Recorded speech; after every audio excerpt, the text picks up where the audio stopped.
Hello, welcome back. It's been a while.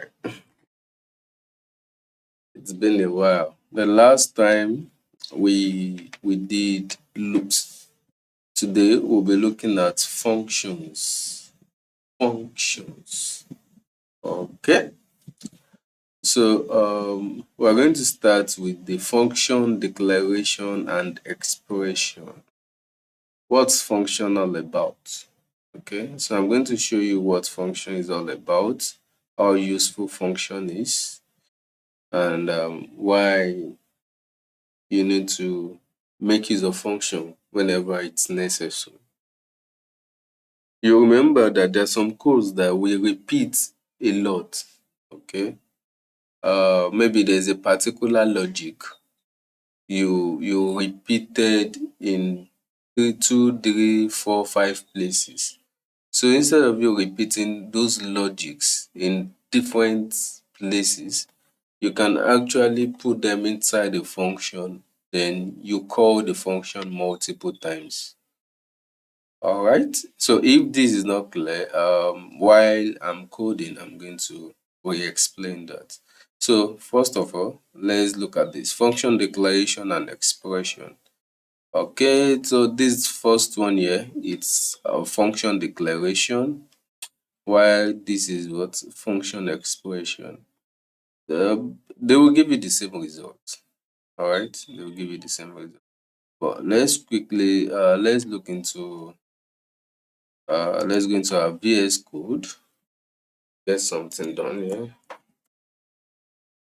I'll change this to functions.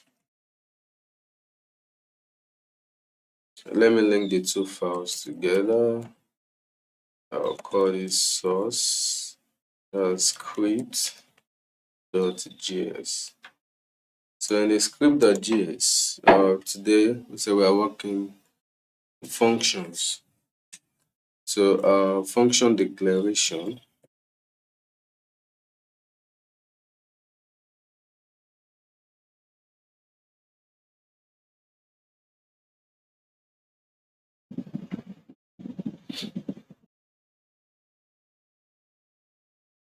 Okay.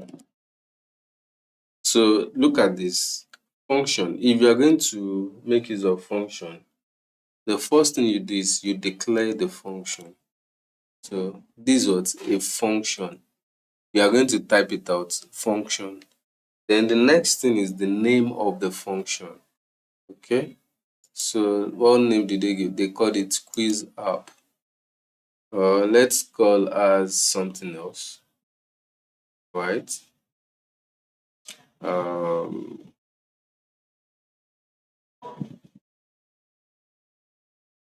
what name should I give it? Function.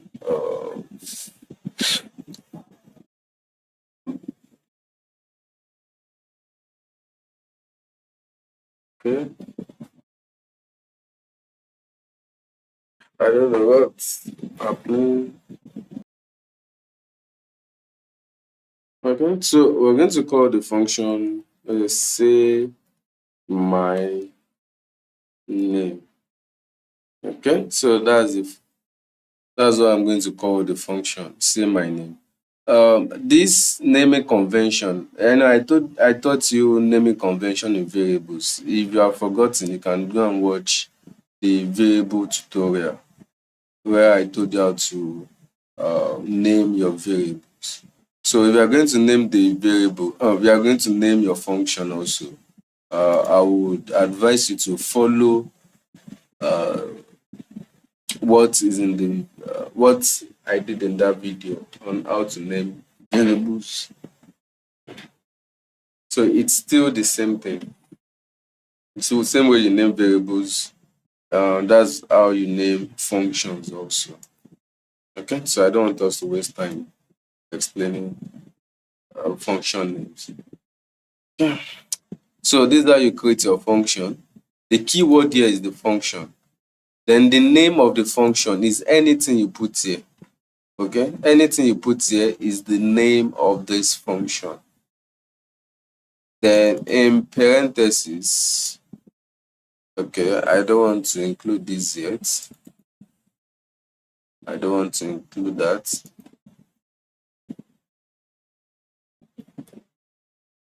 Yeah. So I'll just say my name is Lagbaja Tamedo. So it's as simple as that. So inside this function, it said, what's the name of this function? Say my name. And when you call this function, what happens? It's going to log this to the console.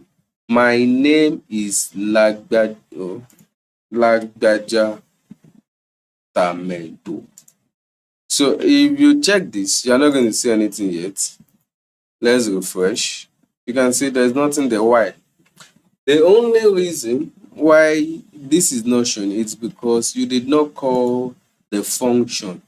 So for this to show, you have to call the function. Unlike before, that I can put my console.log, I can put it outside. Then immediately I refresh, what happens? I will see my name is Lagbaja. But this time around, what we want to do is we want to keep this thing, we want to keep it inside the function. Then we output it wherever and whenever we need it. Okay? So if you refresh, it's not going to show. So whenever I need this statement, my name is Lagbaja Tamedo, I'll simply call this function name. This is how you call a function. Then you end it with a parenthesis. You say my name. It's going to log it inside the console now. Refresh, you can see my name is Lagbaja Tamedo. It's as simple as that. The name of the function, you put the parenthesis, curly brace, then inside this block, you have your statement, your expression, everything, you put it inside. All right. So let's look at the other one, which is function expression. This is another way of using function, which is what? Function expression. So what did I do? So instead of starting with the keyword function, I started with a variable. That's const, say my name, 2, equals. So what you are doing now is you are assigning the whole function to a variable. Okay? You are what? You are assigning the whole function to a variable. Then you call it. So you can achieve the same purpose, the same thing with these two guys. You can see my name is Lagbaja Tamedo. The second one is, let me just change the name so you can see the difference. Name is John Doe. All right. So if you can see, my name is Lagbaja. My name is John Doe. So first one we use function declaration. The second one I use function expression. So you can choose either of the two. But most times you are going to see me using function declaration. All right. I rarely use the function expression. It's not bad if you use it. But most of the time you see me using the function declaration.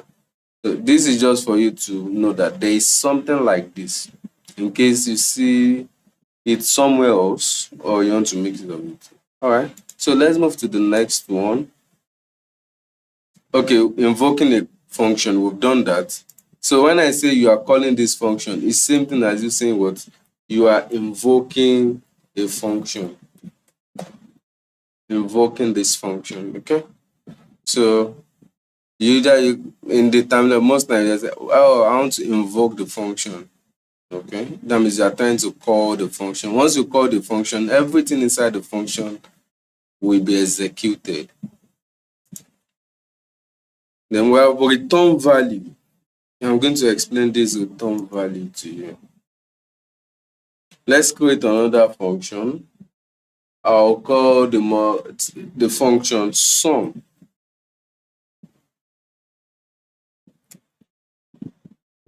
Or should I? Okay, let me just call it sum. Okay. So inside this function, I'm going to declare a variable a equals b, a equals 10, b equals 20. I will now say let c equals a plus b and console.log c. So you will get a plus b is what? That's 10 plus 20 is 30. So when I invoke this function sum, it's going to give me 30. Come back, I refresh. It gives me what? 30. Do you get that? So you can see this function now. I can just keep it here. I can call, okay, look at this. One of the usefulness of a function, you can call it multiple times. So I'm going to call it 3 times here. So refresh. It gives me 30, 30, 30. So instead of me, before, if you are going to achieve something like this is what you will do, right? You will come here, then it's do console.log c, you do something like this, which doesn't really make sense.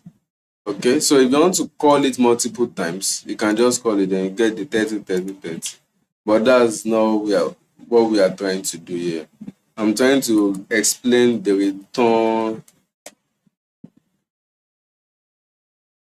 return keyword. Okay, so the return keyword works like this.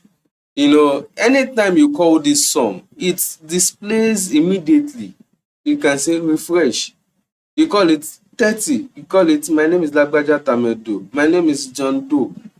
What we want to do is we want to do all what we can do inside the function without outputting any information. The only thing you are going to do is to return the value to the function. Then whenever you want to display it, then you can display it. So let's look at this now. I will say function sum2.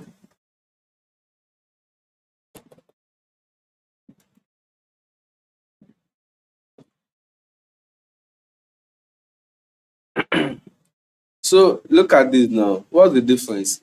This is the same, the same, the same, the same, the same, the same. The only difference is what? The keyword return. This is a JavaScript keyword, return. Okay, what are we returning? We are returning C, which is the sum of A and B. So look at this now. If I should invoke this function, what do you think you're going to see? Nothing. All right. Okay, let me change the value so we can know that this is 15. I will say this is 25. I want to make this 15. Okay, so let's see what is going to show there.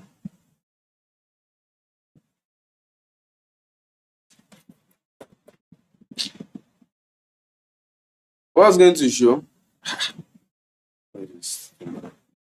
So when you invoke this function sum2, let's see, refresh, you can see it's not showing, nothing is showing here, right? Why is it like that? Why is it so? It's because we use the return keyword. So this keyword is going to return the sum of 15 and 25 to this function, which is sum2. So for you to display sum2 now, for you to display it, okay, I can then say const results equals sum2. Then I will just say console.log sum2. And which is going to give us what? 40. You can see? So I believe this is not so difficult to grasp. All right. And I will tell you the best way to use a function is to use it this way. Okay, though there are still some improvements we are going to do concerning this, right? But still, for now, the best way is still this, that you have to return the result to the function. When you are done returning, then you can output it any way you want to output it. All right. So the next one on the list here is parameters and arguments. So let's look at these parameters and arguments. I'll still use some to explain that. Functions with parameters and arguments. Okay, so let's look at this. A lot of people, even programmers, they make a mistake by mixing up what parameter is and what an argument is. All right, please pay attention here. Parameters and arguments might look similar, but they are different. Okay, so we are working with function sum3.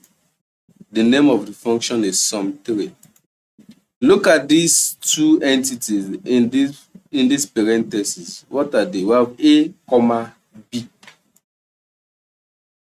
A comma b. All right. So this time around, you can see that we did not declare a variable called a equals 15. Let b equals 25. There's a reason for this. And why is it so? The reason why it is so is because we want our values to be dynamic. You get that? We want our results to be dynamic. So now look at this, like I did there. If I should duplicate this multiple times, it's going to give me 30, 30, 30, 30 refresh. You can see it gave me what? 30, 30, 30, 30, 30. All right.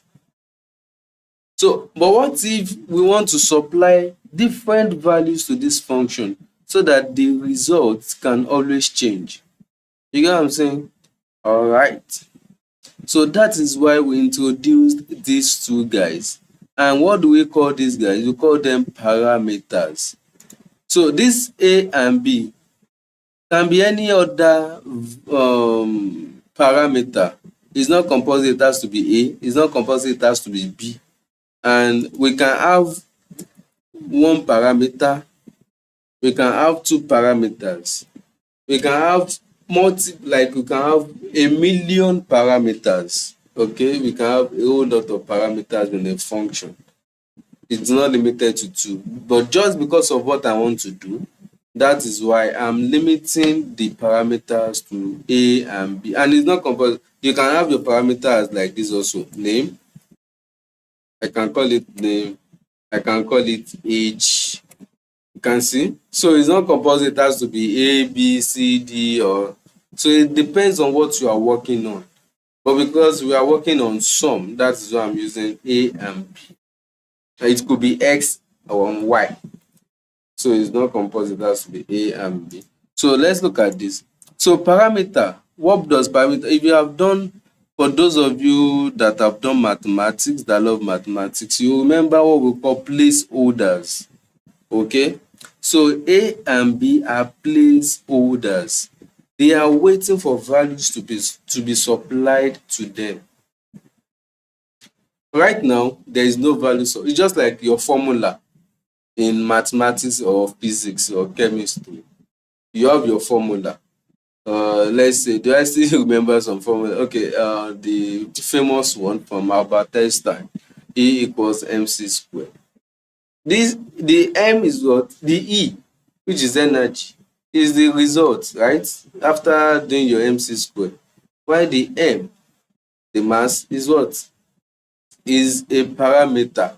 If you are going to look at it here. The C, velocity, raised to power 2, it's what? It's a parameter. And parameter, you can call them what? Placeholders also, because they are waiting for values to be supplied to them. So we can just say mass is what? 50 kg. You have it there. You can say our velocity C is what? Let's say speed of light. Yeah, anyway, supply it there. Then you do your normal multiplication and stuff like that, and you get your energy. So that's what you have here also. A, B, they are placeholders. All right. So I can simply come back here and say const result 2. You can see what I'm saying now. So these placeholders are the parameters, while this one we have here are the arguments. So even senior programmers, they make that mistakes of calling parameters arguments. Okay, they are not. These are just basic things. So we have what, 30 and 40. So you can see I'll be the one to start supplying the value. So just think like, okay, you have a form and you type 30, you type 40, you submit, another person comes, type 10, type 4 and submit. You can see what I'm saying. So different values you can supply to this function and you get your result. So when I come here, refresh, what I have 70. So I don't need to create another function. Do you get me? I don't need to create another function. I can simply come here, do another one, const result 3. You can see I'll just apply 50 and 60. That's 110. Refresh, 110. All right. So I can keep supplying values to this function and I will get my result. So you can see how interesting and beautiful a function is. Very, very interesting, right? That's so now let's look at the default parameters for functions.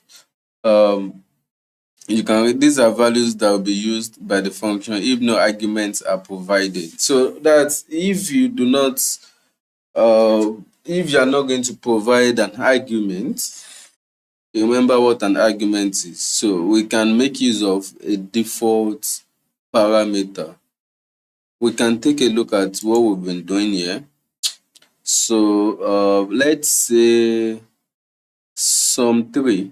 For this sum 3, okay, let's say there's a new value. Okay, no, let me do it separately so you don't get everything muddled up.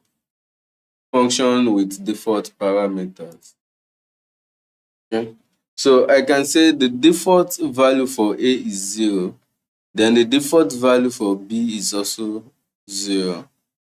Oh, okay, yeah. That means I can do this. I'll say const result 4. So look at this now. The default value for this is 0. So if I don't supply any value, A is going to take the value 0. The default value for B is 0. If I don't, you can see now, I didn't supply value B. So it's going to be 70 plus 0, which will give us 70. So refresh. So it gave us what? 70. We can say instead of making the default value of B to be 0, we can say let the default value to be 5. So that whenever you do not supply a value, it's going to make use of this value 5. So we have what? 75. That's 70 plus 5. Let's do another one. Let's say const results 5.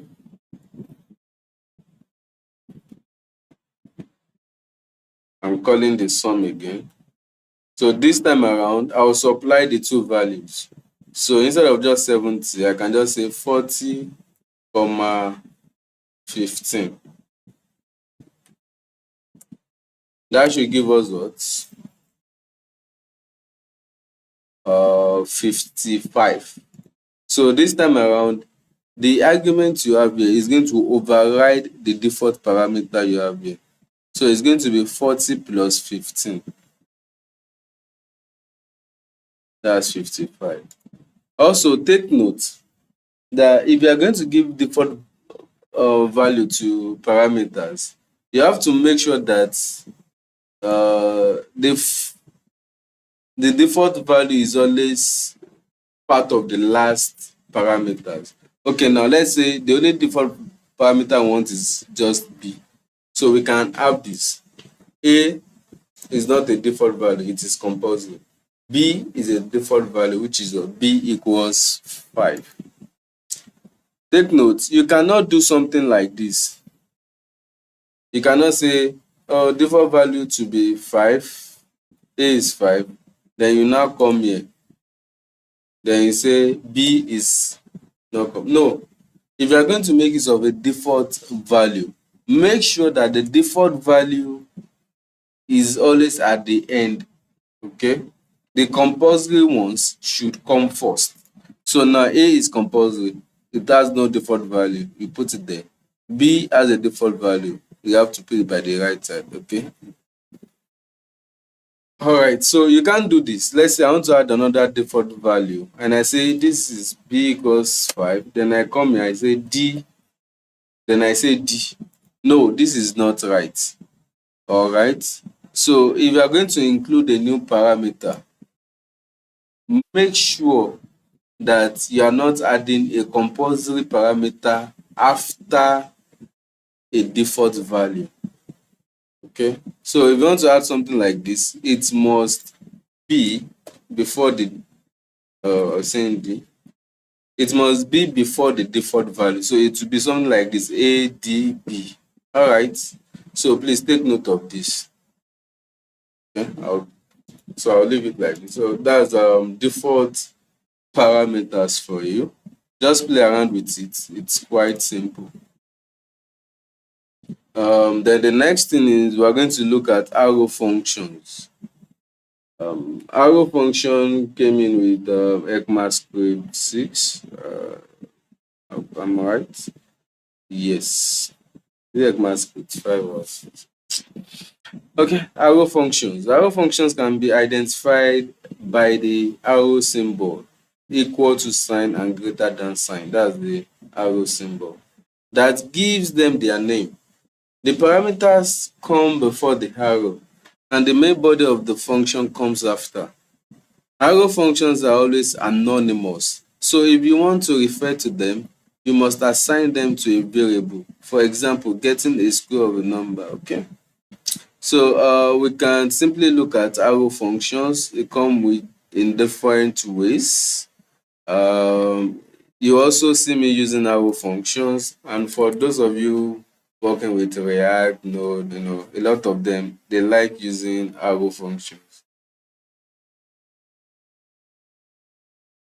Okay, so this is an arrow function, so which is quite similar to the function expression. Look at this, const. So I'll put it side by side for you to compare, then delete later. So look at this, compare. So instead of you typing function here, you can simply ignore the function keyword.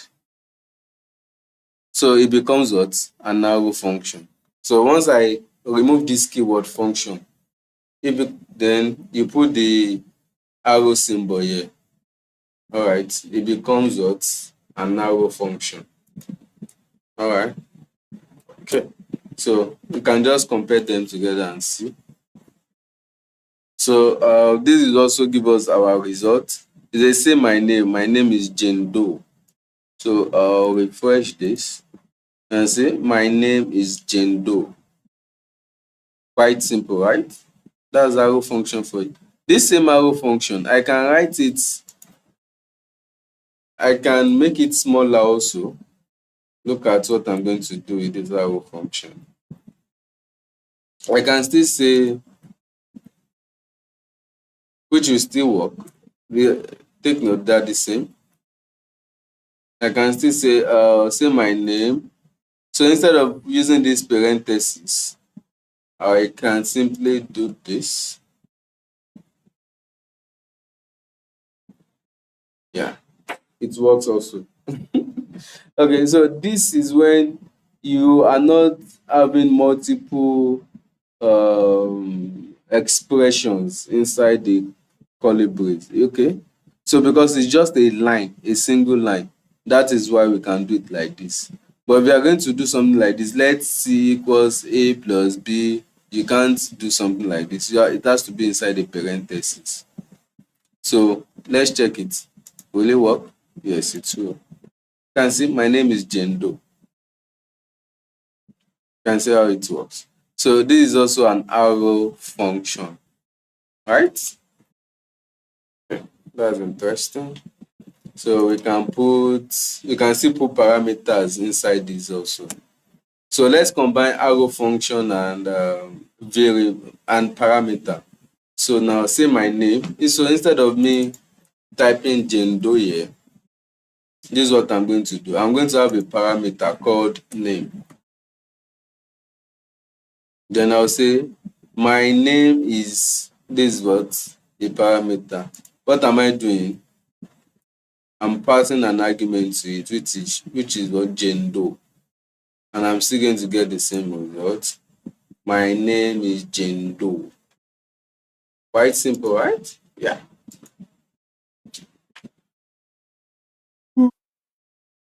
There's a little bit difference between arrow function and our normal function that we've been using.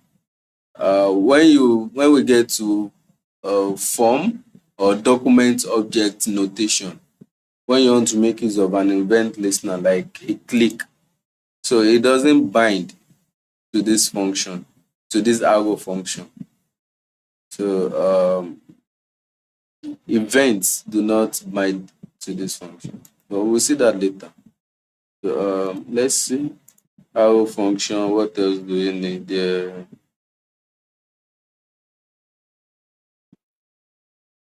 All right. So let's look at something else. Function with rest parameters. Functions with rest parameters. Um, let's see. I think we did something like that somewhere where I explained rest. Was it? I think it was under array. Array. Where's the array? Where did I put the array? Oops. Okay, it's at the top here. Array.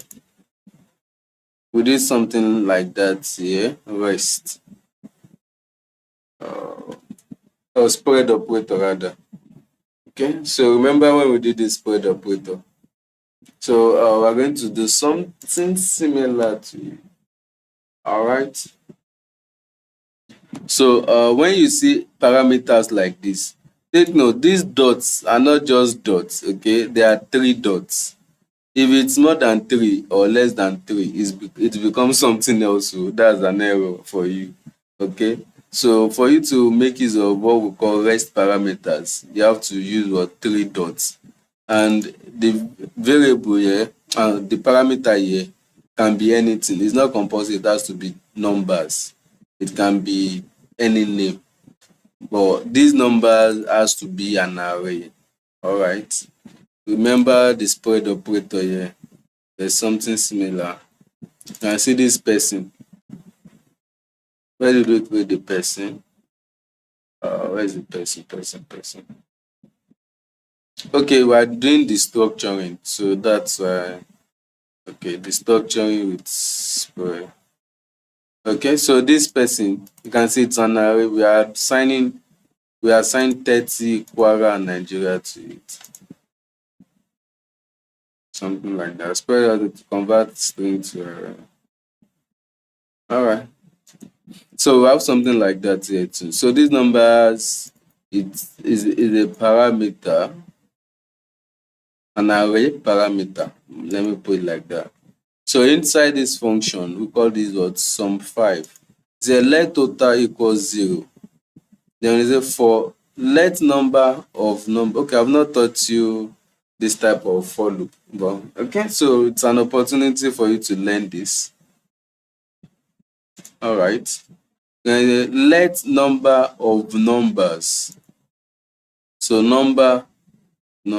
Then inside the loop, you add number to the total. Total is 0, starting from 0. So this the value we supplied here 1, 2, 3, 4, 5. So we have what number plus 0, that's 1 plus 0, 2 plus 0, 3 plus 0, 4 plus 0, 5 plus 0. So it's just like 5 factorial. Yes, something like that. Because that's not it. All right. So let's see what we have here. So refresh, we have 15. So let's calculate 5 plus 4, 9. 9 plus 3, 12. 12 plus 2, 14. 14 plus 1, 15. So that gave us 15. All right. So the major thing here is just to show us what rest parameters are. What else should we look at? Okay. So we'll be looking at callbacks. Callbacks. Call functions with callbacks. I think that's the next thing, callbacks. A function that is passed as an argument to another is known as a callback. Simply, a callback function is a function that will be executed just after another function has finished executing. I think this is quite explanatory. Let's first name it John, last name Omoluabi, return. Okay, don't worry, let's just do as here. The function greet. We have two parameters here, name and callback. It's not compulsory you call this callback. Okay, so you can just call it any name. All right. So, all right. So we're going to create a function called callback. All right. So here I can say function. Okay. Let's do it. We can just say goodbye. So instead of use, okay, yeah, still okay. You can say goodbye. Let's create another function. We can say, instead of say goodbye, I can say good morning.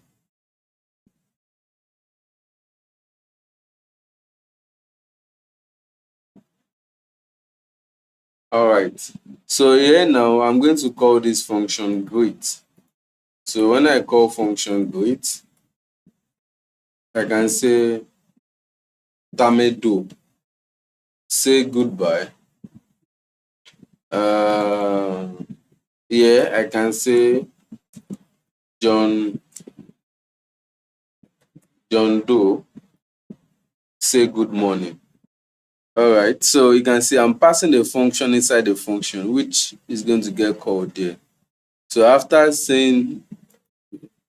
reading through this, hello, which is the name, then the next thing there.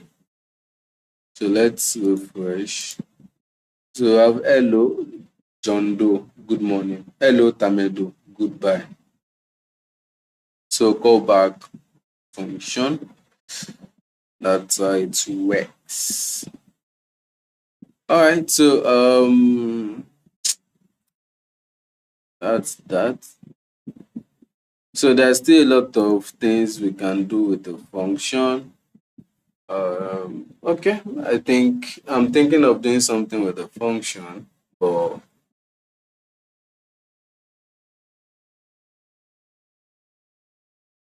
I think I'll give you as an assignment.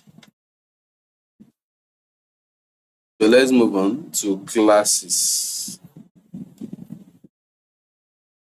We'll look at classes. Classes are in fact special functions, and just as you can define function expressions and function declarations and a lot like that.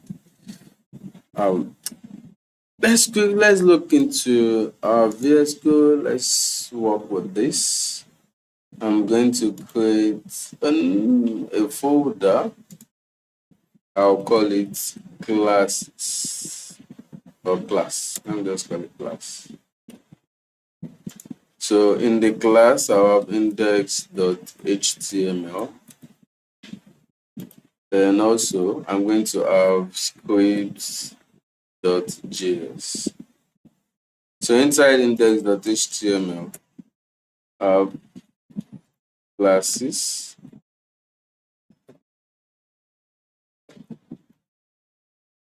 Let me link the two files together.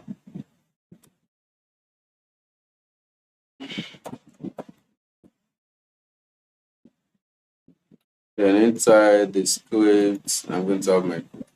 So as we've always been doing, when we say for loop, for is the keyword. When we say function is the keyword. Now we are talking about class. Class is also the key word.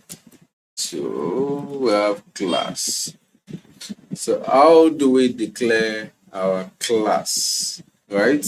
So it's as simple as this. You say class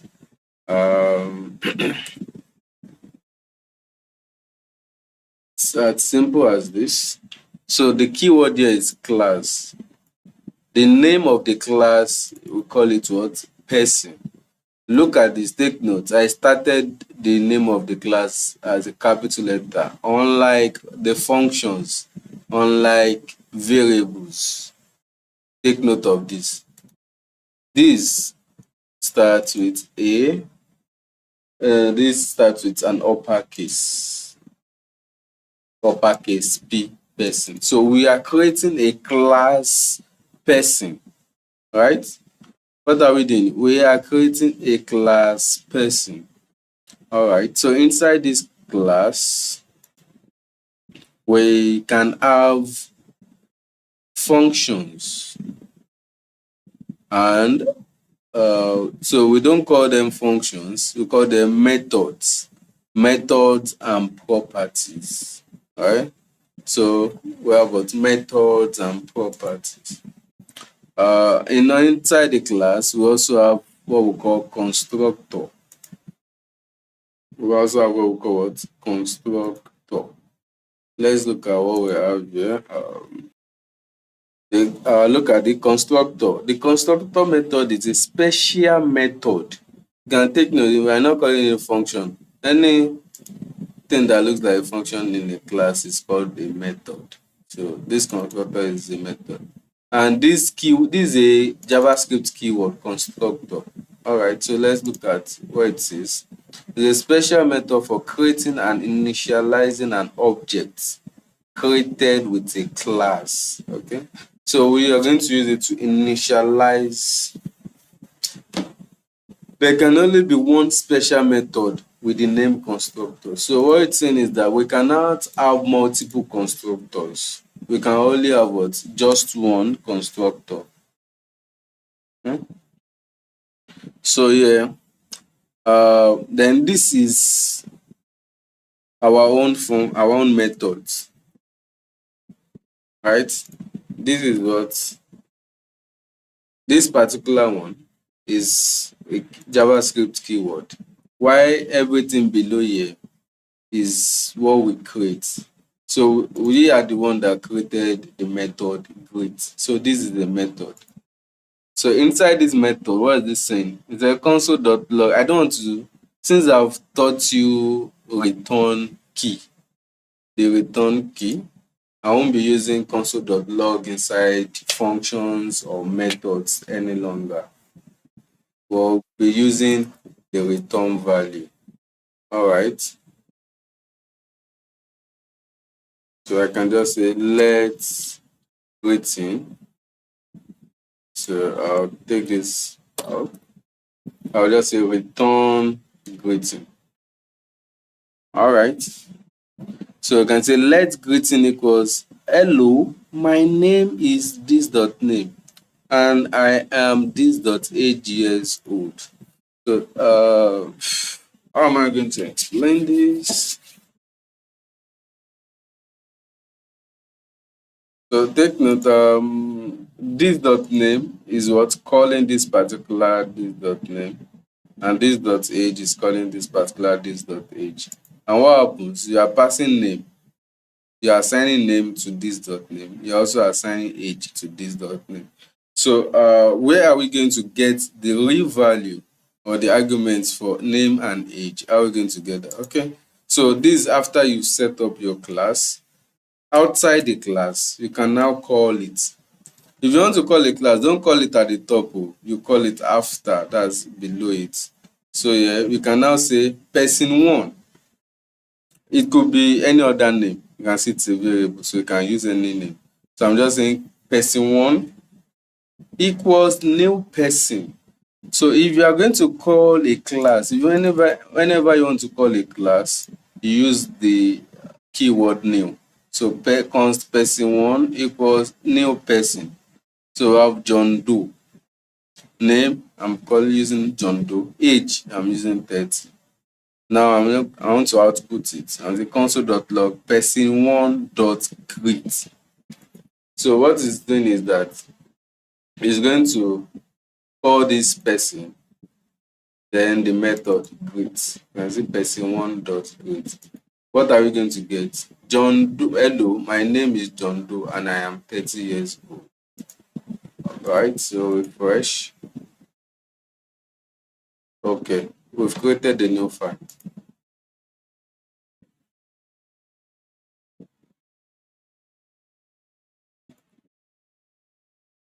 Alright, that's it. Hello, my name is John Doe and I am 30 years old. So that's the method.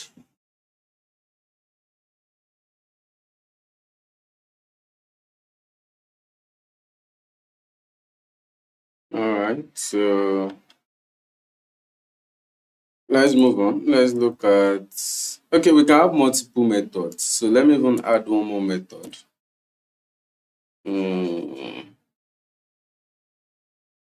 What method should I add?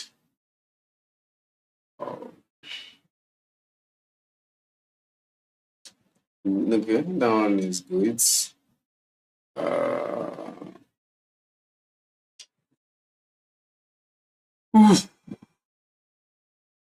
I can call this get age. So I'll call this get age. So it will just be return this dot age. So just a person1 dot get age. And voila, you have it. 30.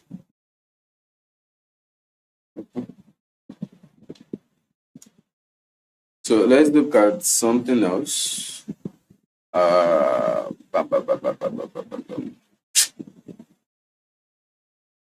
Static. Let's look at static method. Okay.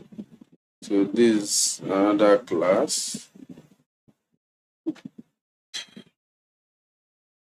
So we can still put the static method in this class. We just want to separate it. So this dot, that name, age, static. So the keyword here is static. So whenever you put static or you prepend static to a method, everything becomes static. So if you are going to call this method get school, you don't need to start from a saying new person. You don't need to do that. What you just have to do here, you go straight to the name of the class, which is students, and you say dot get school. It's as simple as that. So that's just the difference between you using static method and the ordinary method.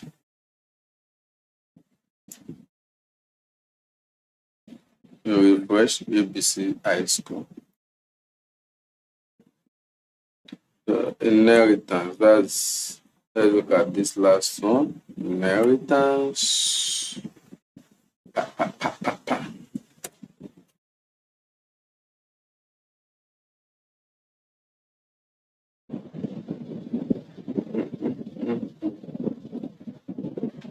So how about employee extends person? So the idea of inheritance is that we do not want to repeat what we already have somewhere else. Okay, so now as a person, I can have other similarities, other features as some animals. Okay, I can have other features like some animals. Like you can say monkey or gorilla. They have heads. Okay, we both have head. We both have hands. So we can say we can put all the attributes of animal and human being that looks alike, you can put them under uh I think animal and person. That one doesn't go well. Sorry for that. That doesn't really go well. Let's look at something else. Let's say male and female. Male and female, we have a lot of similarities, and we can have a single class called human. So when we talk about head, male and female have head. Okay, so we can put that under um, the human class. We can put hand under human class, leg under human class. But when it now comes to a particular part, let's say the chest part or the other private part, so we can then now distinguish between male and female. So whenever you want to use the male method of property, you can easily inherit it from the human class. But if you want something specific to the male or female, then you call only usually the male or female class. So that's the idea behind it. So now class employee. This is a new class called employee. What we are trying to do is we are trying to inherit some methods from the class person. Okay. So whenever I use extends, that means you are trying to extend the the class person into the class employee. All right. So inside the constructor, you need to get this value there. Super. This is very, very important because this super is going to help you inherit what is inside the person. You can see inside the person class, the constructor is name and age. So inside here, we also have to inherit it from person, which is what name and age. So how do you inherit it? After you've extended the class, you need to also pass the super keyword or the super method. Okay, name and age. So which is going to cater for this guy here. All right. Then we now have what an extra parameter we want to add, which is position. Because with this dot position equals position. So instead of me just saying this dot position, I can simply come here, this person. Okay, we already have the name. All right. So here, I'll just say const employee one equals new employee. So I'm passing what Jendo. Jendo 25, software engineer. That's age 25. I can see. I'll do this. They'll come here, refresh. How about hello, my name is Jendo and I am 25 years old. Software engineer. Okay, that's get position software engineer. I can also do this. The other thing I can do, you look at this now. Inside this employee, we have only get position method apart from the constructed method. But let's say inside this person, I want to call get age. I don't need to create another get age here. I don't need to do that because we've inherited it from person. So I can simply say employee dot get age.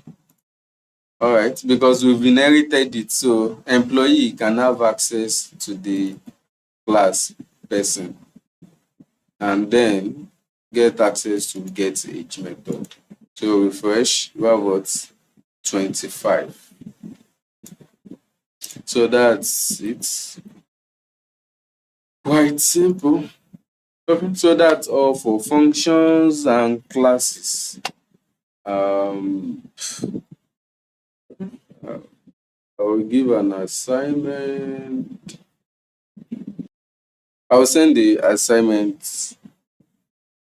I'll put it inside the comment section or inside the description. for you to check out. All right, so that's the end of the class for functions and classes. All right, thank you.